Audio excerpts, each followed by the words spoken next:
Hello, virtual listeners. I hope that you were able to get into this session okay.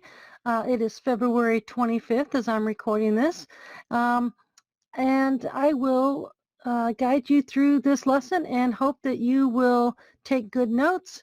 When I ask you to stop the recording to do something, I'd like you to do that and then go back to the recording to continue. There's going to be some assignments there that I'd like you to turn in at the end. Now to get started, if you would just make sure that all your distractions are removed, make sure your phone is off, lock your door, put a do not disturb sign on it. Even as I have begun recording today, I have had 2 interruptions or possible interruptions, but I did have my door locked and that worked out well. So I'm going to do a quick quality check for myself. I do see the red record button in the left-hand corner. I do see the quality check words on my screen, and I hope that you can hear me. So I will get moving. On our chapter today, you should have read chapter 2, and we are going to discuss thinking and learning today from the book Thinking Collaboratively by Dr. D. Randy Garrison.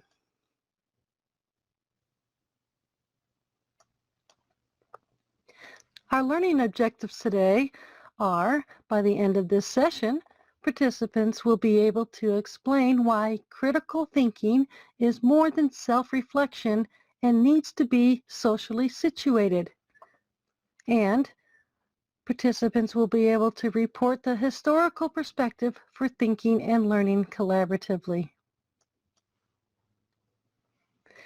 Now to get started, I'd like you to turn off the recording for a second and do a search on the internet. I'd like you to take at least a few minutes for this, and I want you to find some information about people who refuse to get the COVID-19 vaccine, and then turn the recording back on. Now, what kinds of things did you find in there? People are actually all over the place with their feelings and with their understandings of what the vaccines are all about. So what if they were to understand it better? There's a lot of misinformation out there. There's not enough understanding. There's too much information for some people. There's not enough for others. It actually requires reasoned judgment and critical thinking. So I'd like you to go to the link that I'm going to put here in the chat, and I'd like you to go watch this video. It's a good video about cooperation and collaboration. It's about you sharing your ideas versus generating new ideas as a team, which can deepen your understanding. And so I'd like you to see how that is worded in there so that you can learn about what we're going to be talking about today. So take some time to watch that. I'd like you to write a couple sentences or so about what you learned from that, and then come back to the recording.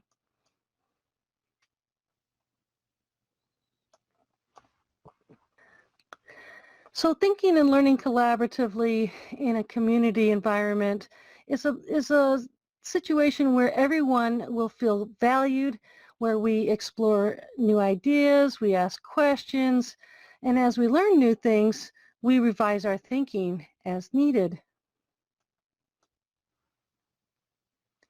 Now, self-reflection is what people often think of when they think about critical learning. We can't actually see every angle when we self-reflect, and this is why we talk about collaborative learning. We need others to help us understand things. Now just imagine for a minute that this lady in the picture here is trying to see and explain what is in the middle of her back, which is a scar.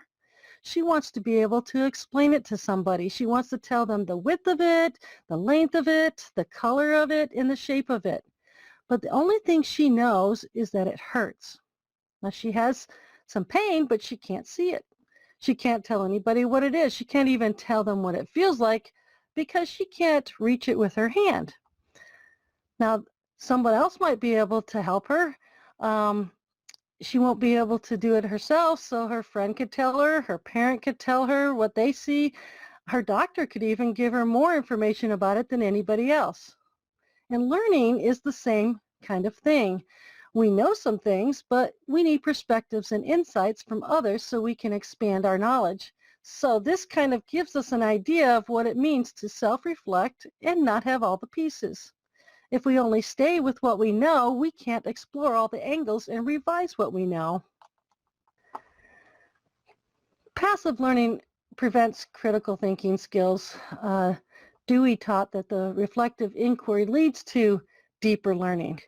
The problem we have with lectures is that students sit there and take notes, which is called passive learning. But how do you obtain deeper learning if you're only absorbing the information? It requires critical thinking skills.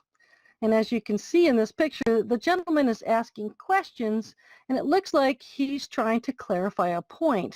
And this is exactly what reflective inquiry is all about. So I'd like you to turn off your recording again for a minute and think about a time when you were in a group discussion that you felt was ineffective. Describe that for us, and I would like you to put that in your summary for today, and then come back to the recording. Now, if you were ever in a meeting like this, it probably didn't go very well. This lady over here, she wants to feel like she's part of the group, but instead she feels like an outcast. And others in the group are looking like they're not very involved either, and only a couple of people are actually doing the work, and they're not really asking for anybody else to contribute. So this is the problem that a lot of groups have. They're not engaging, they're boring, they don't feel safe to share, and so they can't really accomplish what they could accomplish if they could build off of everybody's knowledge.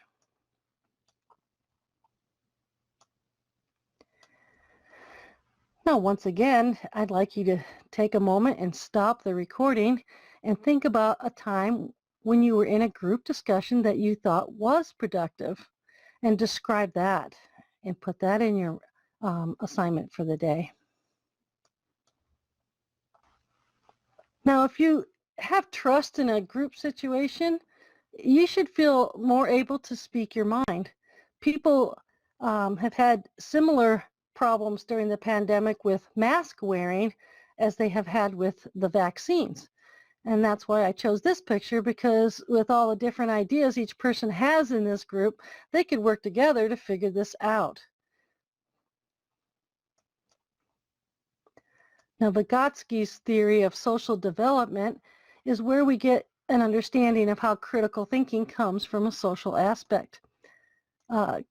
Constructivism is when you construct meaning and make sense of new experience by integrating new information with prior knowledge. So that's best conducted when you're in a collaborative setting where your misunderstandings could be challenged.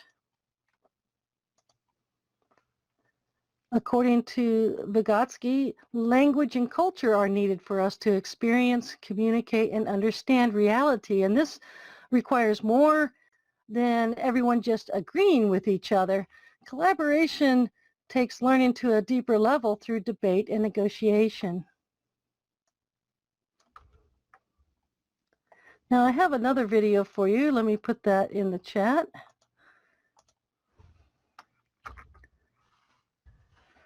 This is a really great video. I'd like you to watch it and come back with some thoughts on what you learned, and then come back to the recording. Thank you. Now, critical thinking is about analyzing information and coming up with new ideas. So we need to interact with people who have diverse knowledge and experience. We all have personal biases, and our understandings are not always complete. And so they need to be subject to challenge, and that is best done in a collaborative community. I have a recent example of how this works. Sometimes when I'm talking with my 5-year-old grandson and tell him something that he doesn't have any context for, he'll immediately go and ask his mom right there in front of me even and say, Mom, is that true? And this is the kind of thing that happens in a community of inquiry. We don't always have the context or the understandings that we need to be able to know something. And so that's what I wanted to share with you.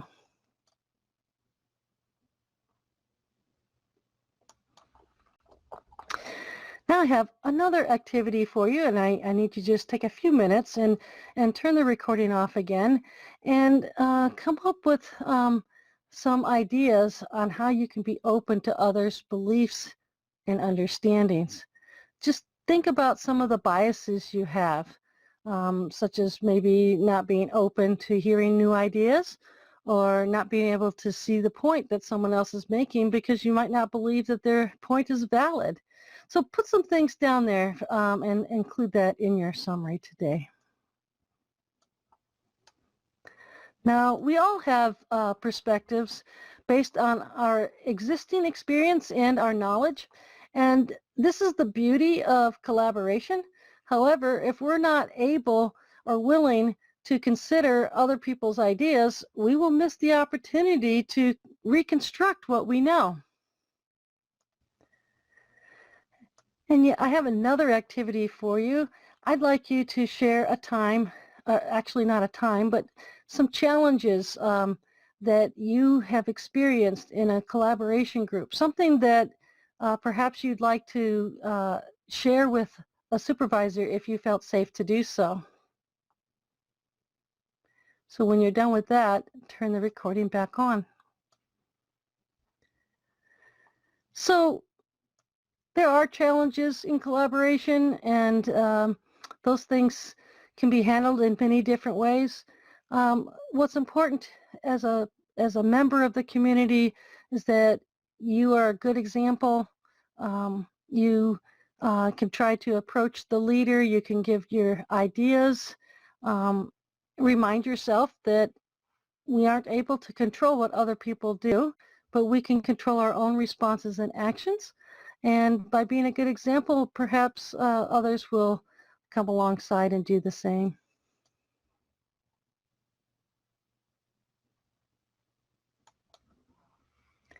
Now, in conclusion, critical thinking is more than self-reflection. It really is important to test our own understandings. And so that's what collaboration is about. Purposeful collaboration increases critical thinking skills. Everybody is valuable. Everybody has diverse knowledge and ideas. Thank you for tuning in, and I just will be looking for your emails letting me know what you have learned from today's class, and any questions that you might have, please send them to me. Thank you and have a great evening.